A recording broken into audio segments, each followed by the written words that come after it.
Hi everyone, hope you're doing well. I'm Ashani at Fun with Fencing, and today we have a very special interview with Olympian Nzingha Prescod, if you want to say hi. Um, She's been fencing for over 20 years, and she's a two-time Olympian, and she's a World Cup medalist, and now she's founder of PISTE Academy and Fencing in the Park. And thank you so much for joining us. We really appreciate it. It's a pleasure. Thanks for inviting me. Thank you. All right, so we're just gonna jump in because I know obviously you're very busy at the moment.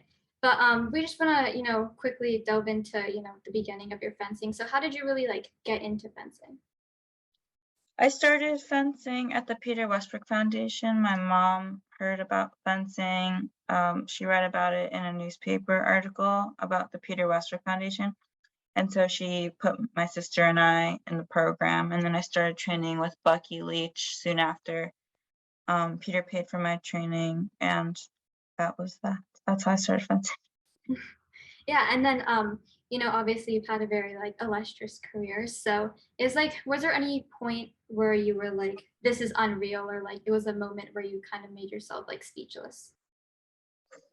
Uh, Medaling at world championships every time with the team, individually, winning. Anytime I won something in this on the senior circuit was pretty like, oh wow, because it's so tough. It's like I grew up like pretty successful at the cadet junior level, and then when I entered seniors, it was like really tough, and I entered at a young age, and it took a long time to get the hang of it and figure out strategies that were effective. So when it's like any big goal you have. When I was successful in it, it was a bit surreal. I couldn't believe it because it's the first time being successful or having those kinds of wins. So any kind of like, I didn't think I could do it originally, and then all of a sudden, bam! Not all of a sudden, but lots of hard work. Yeah, definitely. So one of the topics that we're really interested that kind of relates to our organization and yours in general is definitely like diversity in the sport of fencing. So Brianna has a couple more questions on that. Cool. Hi. You have often been called the most celebrated Black fencer in the history of fencing, and while you have received adoration from the fencing community, you are also no stranger to racism from it. So the community still obviously has a long way to go in not only being more tolerant of different races, but also embodying a more diverse makeup of fencers. So given your extensive experience in reaching this goal, such as leading a diversity unit to address racism in fencing, what do you have to say about racism within the sport? And like as a community, what steps can we take to increase diversity, acceptance, and awareness? Yeah, I think it's a culture shift, and any kind of culture shift is tough. I think it's definitely rooted in the lack of representation, which has a lot of systemic issues attached to it that are unrelated to fencing, but more related to the history of the US and the capitalist nature of like how we prioritize things. Um, so it's a really tough problem to solve given the circumstance. But I think the people in the fencing community, for the most part, are well intentioned. I think it's a lot of education that's needed and exposure to new people, not only like one time things, but having more integrated societies, having more um, friendships and social relationships that are different from someone's norm, and being proactive in that. Um, it's not only placing the work on the people who are disadvantaged, but others very actively engaging in the conversation and strategizing on how to improve it. I think it's having disciplinary processes that make sense and don't favor the offender. Um, it's a lot of things, and I think a lot of those solutions are tough to implement when the organization's under-resourced, understaffed, like under budgeted, and so it becomes really tough to sustain the operation of fencing as a whole and change management, which is as an organization what's needed.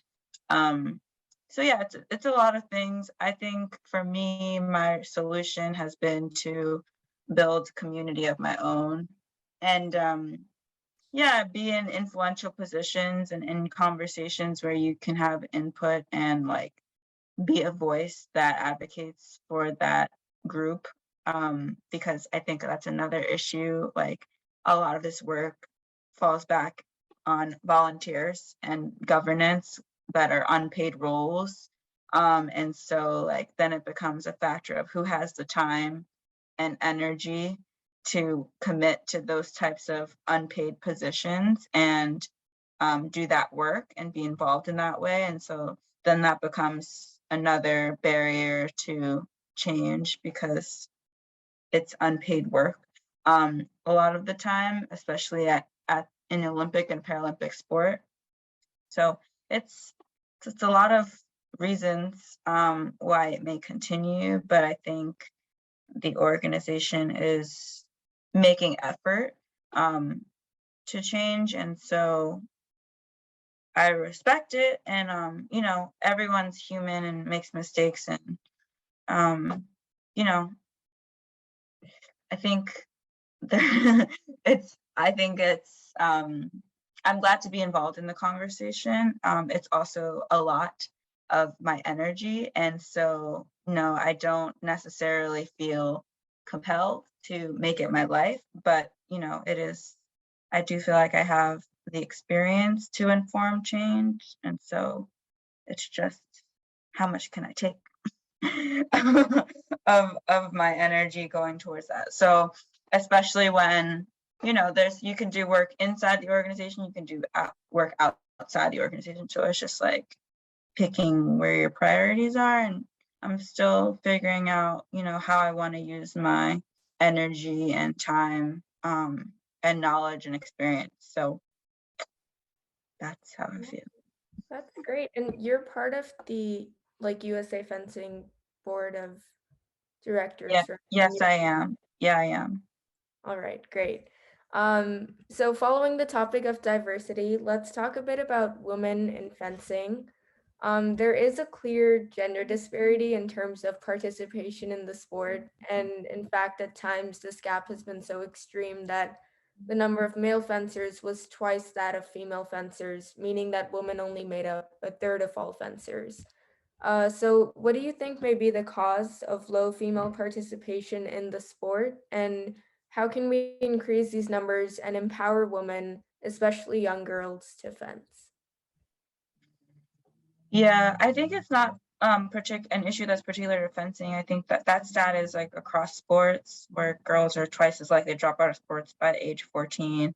And the retention of young girls is not as high as, you know, as boys.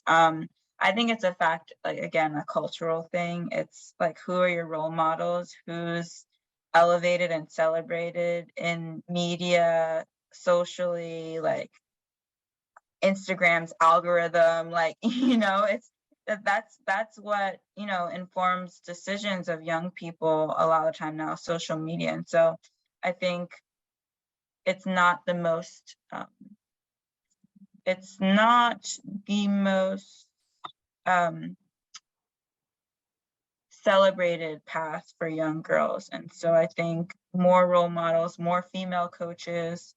I know in fencing, it's like a huge issue that there aren't more female coaches. I'm coaching now and I forget I'm a female coach because I'm just like, I know fencing. So, you know, I know it like the back of my hand. So yeah, but like I definitely think being a leader in this space of like of nonprofit and like organizing and providing the opportunity and being a coach, we tend to attract a lot of girls and retain girls, I hope.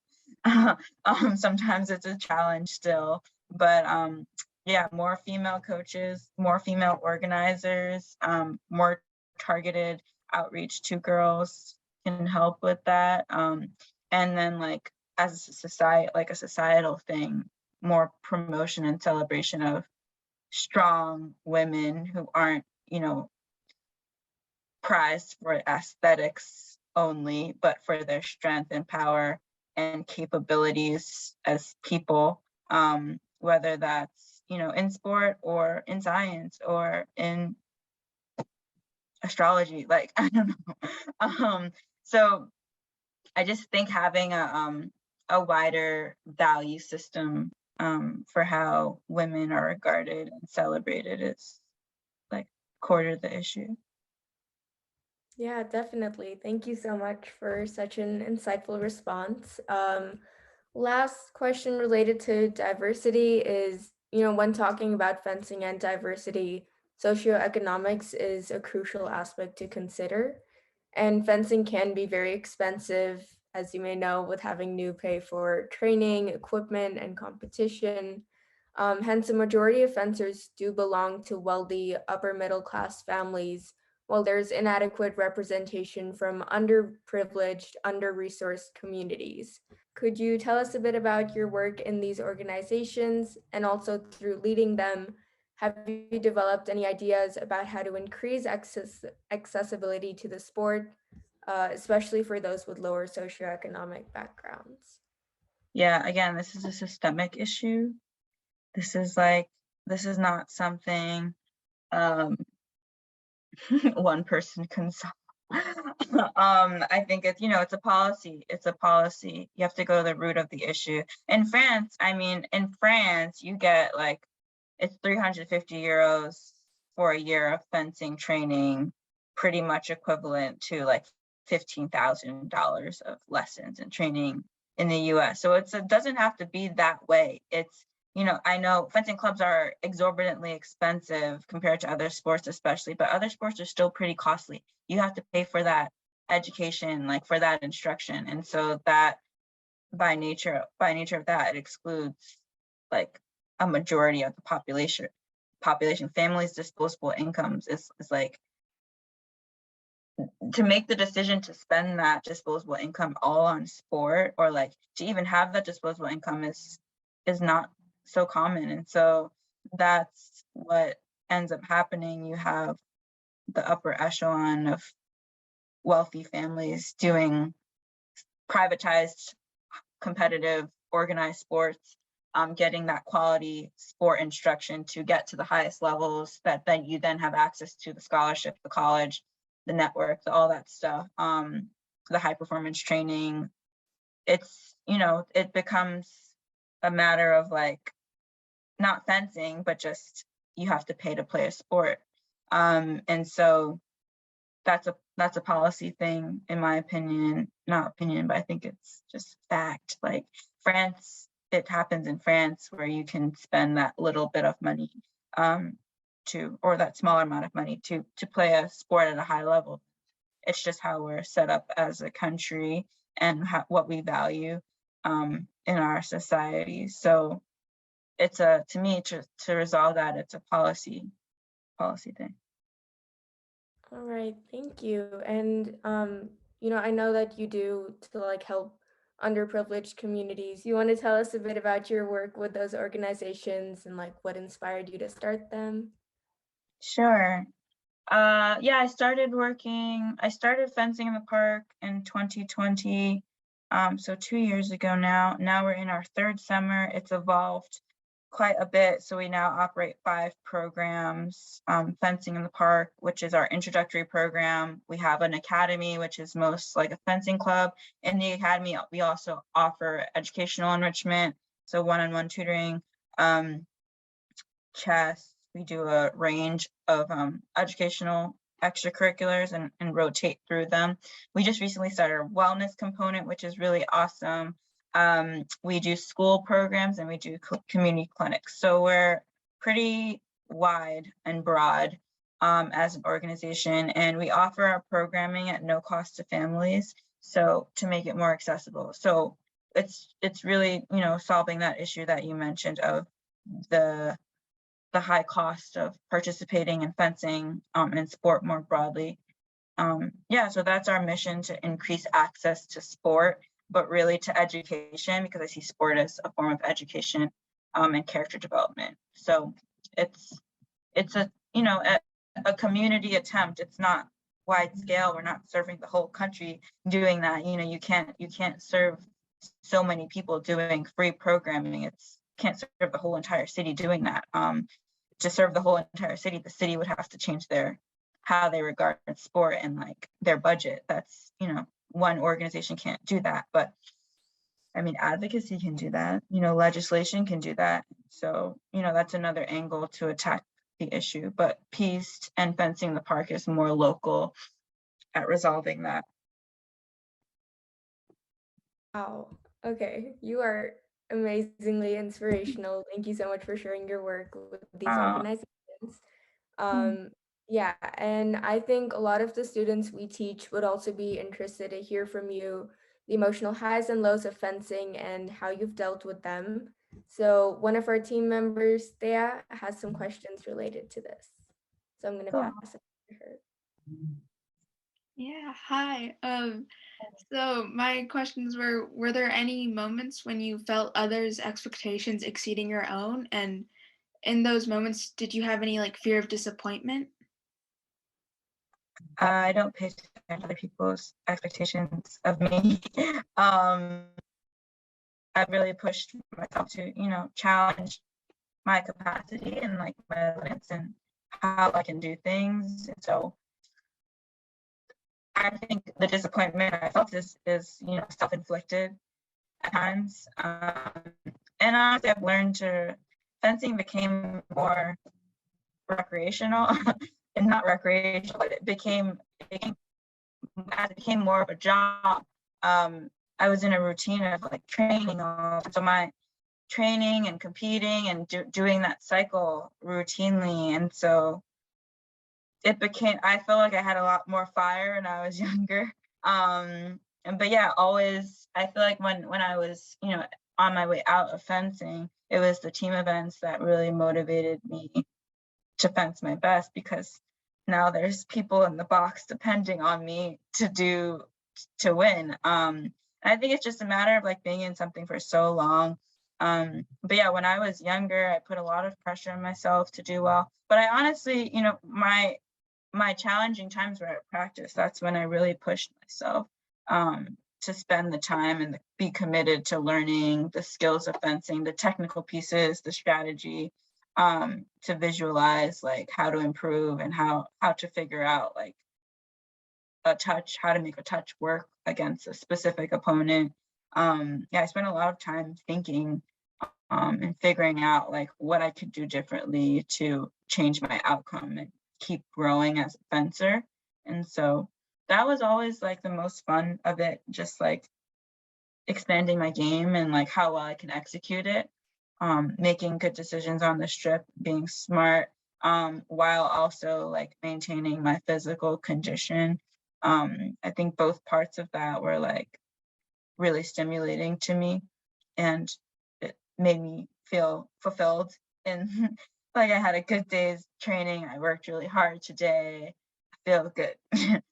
So that was like a great win to me when I had a good day of training, and then when I went to competitions and it when it paid off, it was like cool. That's what's supposed to happen because I worked hard. I don't know if that answers your question, but that's how my athlete life went. And I think also towards the end of my career, I developed some ferocity, and like my motivation to like stay in fencing, keep competing, was to challenge my courage and my bravery, and really not cheat myself by punking out and not performing my best. So I was something I'd always tell myself is like, don't be a punk, and really to trust myself, and trust the work I put in, and trust my skill as a fencer, and believe in it. And so that was really my focus towards the end of my career. Yeah, and I think a lot of people like experience, like especially if they start fencing a lot younger, they just become so burnt out. Have you ever like felt that way ever, or how do you find ways to get around that?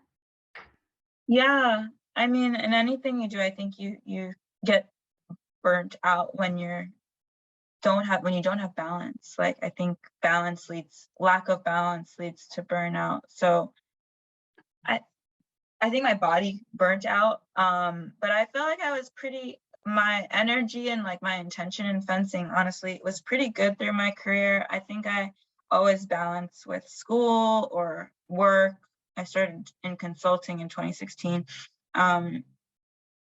So I feel like balance is the key. And like even now as a founder and like building the program out with our team is like very full time. And it's hard to have balance because when things aren't going right, which often there's something that needs to be adjusted, or like you have to fill out this right now, it's urgent, something's always urgent.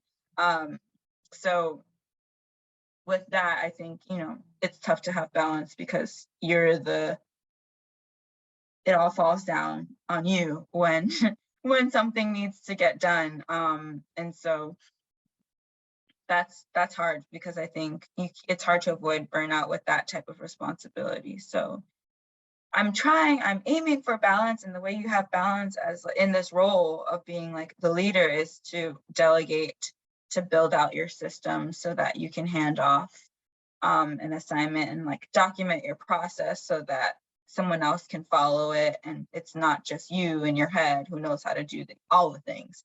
You have to really make sure that everyone on your team, well, not everyone, but like in this role, you know how to do that role, and you have to really create a system and processes so that you can communicate what's required of being in this role, and like create the role. So hire the people who know how to do that type of role. So that's how you achieve balance, like in a startup environment. And it just takes time. So I'm always striving for balance. I like to be well balanced, but it's a challenge. Yeah, I love that. I think that that's something especially the four of us have to deal with too, because it's a lot to go like in one competition you do really well, and then in the next you're like, never mind, you know. Yeah, So it's hard to be because fencing's also not. It's a relationship sport. One of my coaches used to say, Magra, it's like it's you and someone else. So like you never know how this other person is going to respond. You can train yourself the best you can to anticipate different reactions, any opponent might do, but you never know what they're going to throw at you, and like it's hard to prepare for every single thing. And so, it can be unpredictable, fencing as a sport. So give yourself grace and keep pushing. I think our president Apoorva, she has a few more questions kind of about like some good memories that you've had in your team fencing. So she'll ask those. Cool. Yeah, so I sort of want to know, so you've fenced with your teammates Lee Kiefer and Nicole Ross for over 15 years. What are some of your favorite memories with them, or just traveling with the team? Being in the hotel room, goofing off, taking pictures. Just traveling the world together, being like totally jet lagged, going outside to get water, like walking around a new neighborhood, going to training camps. It's really cool to travel the world with people, and like you grow up with them. Particular memory. When Lee and Nicole and I were like at our first World Championships together, I think it was in Turkey. I think Nicole was there. Yeah, I can't remember. But we went on this boat ride in the Mediterranean, and it was just like total bliss. And it was like a perfect like gift for us to experience together. But there's so many nice memories of, of us bonding. And I think the best part is just we have lifelong friendships. So I miss them. I miss seeing them. Like that's my community. So it's tough to transition into a life where I'm not traveling all the time and seeing my people and my team. It's, that's a piece of me. So it's tough to figure out how to find, to feel that sensation that I received when I spent time with them. there's not a lot of people like them. They're very special people. So it's, you know, I miss them a lot. Yeah, people always say how fencing is like such an individual sport, but like sometimes there is team involved, and that's a really important part of it too. Yeah. Yeah, we also fence together, that part too. I do miss that. I do miss like battling it out against other teams. I miss the other teams too.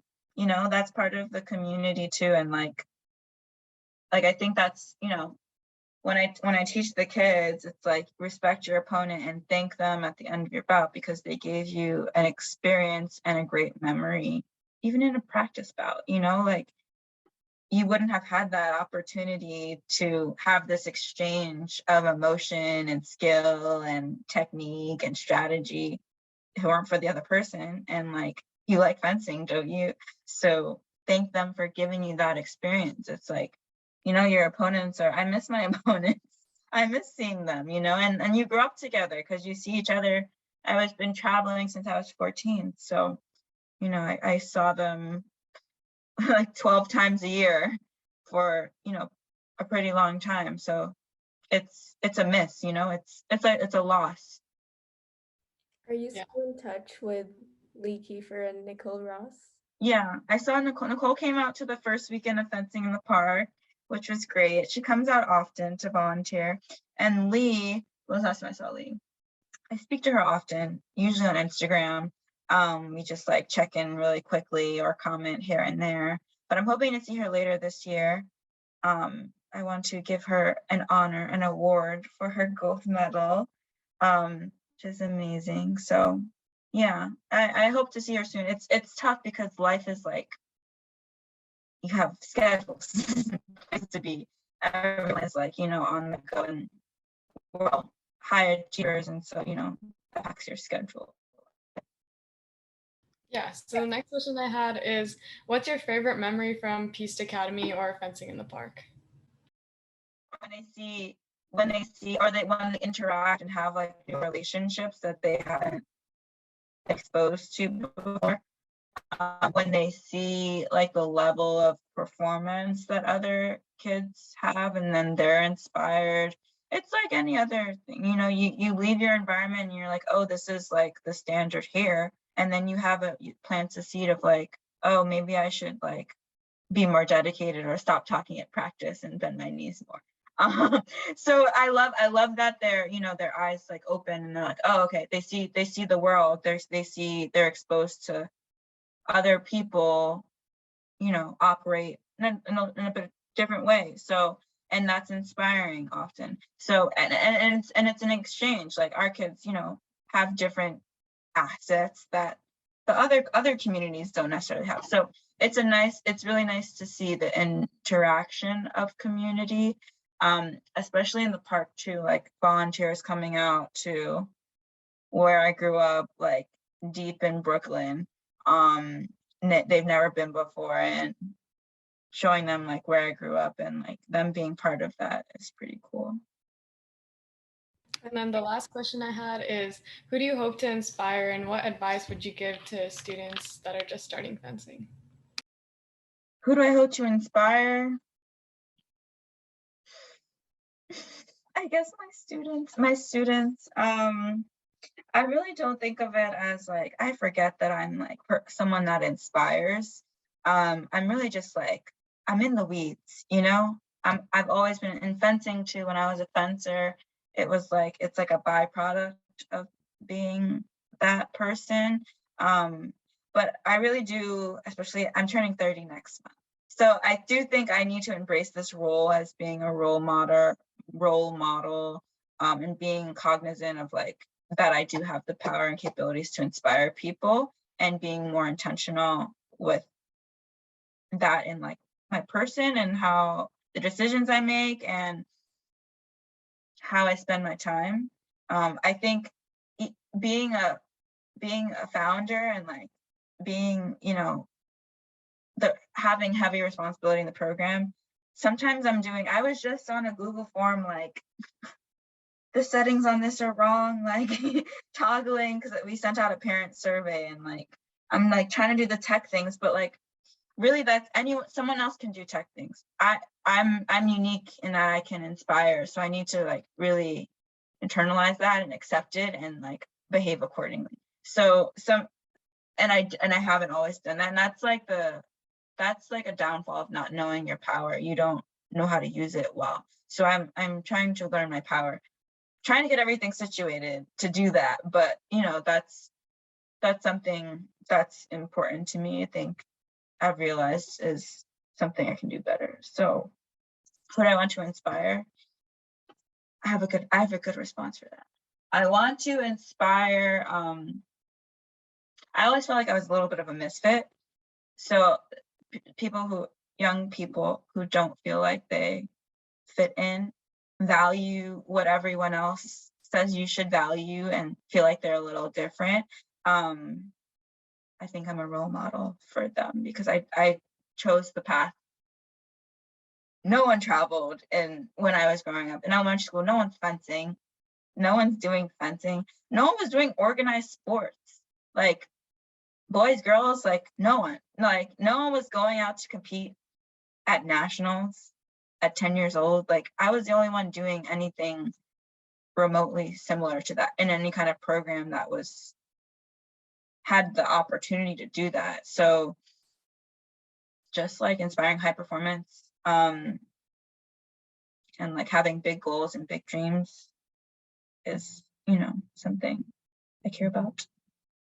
Yeah, and what advice would you give to someone who's just starting? Advice, fencing, just starting fencing. Yeah. Something that I see in the kids is they have a disconnect between like their ambition and the work that's required to get there. And so I would just advise it's a long journey and to have your eyes on each day, like your intention each day to learn as much as you can, to be committed to repetition, to be committed to focus and effort, putting in your best effort, because those medals, winning, like, you know, champions, making teams is only a byproduct of that. And I think a lot of young people lose sight of the hard work and like are attracted to the glory. And so I would advise to learn how to enjoy the effort and the commitment. And that's where your love of the love of the game, the love of the hard work, the love of the sweat, the love of the challenge is like, that's how you get there. And that's the only way you'll get there. So better buckle up. Yeah, that's my advice. But it's fun. It's fun to see yourself improve. Like that's satisfying. Don't wait for external validation. It's like, oh, I did that. I couldn't do that before. I improved. Like that's a great sensation. So I try to, you know, teach our kids that. I have a quick one about your hip replacement surgery. Oh yeah, man, Big... I forget that happened. No one asked me about that. That's really crazy. I still can't believe it. I feel like I haven't processed it yet. But yeah, it was a crazy time. Couldn't walk for like a few months, and I was still fencing. Wow. Yeah, I couldn't walk, and I was still competing, and like it was really terrible. It was tough. I'm fine now, but you know, I don't have my hip. I lost my hip, so which is like not great. I'm not 30 yet, so you know that has major implications in my life. Like I'll have to get it replaced again, and it's the technology is like, you know, much improved, so that's great. But yeah, and it's like it was like a lot of loss at one time, loss of my community, like of my teammates, of my people, of like, you know, my routine, loss of my sport. I couldn't fence anymore. I mean, I can fence, but it's, you know, I don't have it's not the same. I didn't make the team. I couldn't keep competing for Tokyo. So it was just a very abrupt loss of a lot of things. So that was really tough. And I think, but sport teaches you resilience, and I think that was very helpful to have, just experience of loss and like defeat, and learning to pick up and like, all right, what can I do? I feel like something that was really helpful, like growing up, was like, okay, so you have a hamstring injury, you're still gonna go to practice and you'll do what you can do. Okay, you can't lunge, you can't get on guard, but you'll take a cheer lesson and you'll do target and you can do your PT and you can watch video. So that's your practice right now. And even though it's not what you want to do, you can do something. You don't have to like sit there and weep. I mean, you can for a minute, but, or some time, give yourself the time, but there are things you can do to get what you want to get done. And so, I just had to change what I wanted to get done. So, because that wasn't like a viable option, that wasn't serving me anymore. So yeah, it was unfortunate. I love how you just like bounced back from such a major change in your life, and now you lead such amazing organizations and you continue to be involved in the sport, and I think that's really inspiring. So thanks, I appreciate it. I also need my space from the sport, and so that's also like a personal priority, because I do think I like went after this next mission, which was like near and dear to my heart, but I also think I need space from the sport. So I'm just trying to figure out balance, and like what my life post athletics looks like. I do want to like have a life outside of fencing, that's more balanced. I've grown up in fencing, I did everything in fencing, like now I work in fencing, so it's, I need to respect my balance. But like I always have had balance with fencing, and so just trying to figure out, where that fits. yeah, and I'm sure that anything you do inside or outside of fencing, you'll be amazing and continue to inspire a bunch of new people. So Thank you. I appreciate it. Just trying to live my best life. Like I like to do things well, and I like to respect that, and if you want to do things well, it takes a lot of work. So it's just, that's just what it is. Yeah, definitely. All right. I think we're gonna end it there. So first of all, thank you so much for meeting with us. I really appreciate, I think everything you said was definitely very inspiring, as Rihanna said before. And I honestly think what you're doing is fantastic and is helping a lot of people, not just in, where you're from, but, across the country. So thank you so much for meeting us.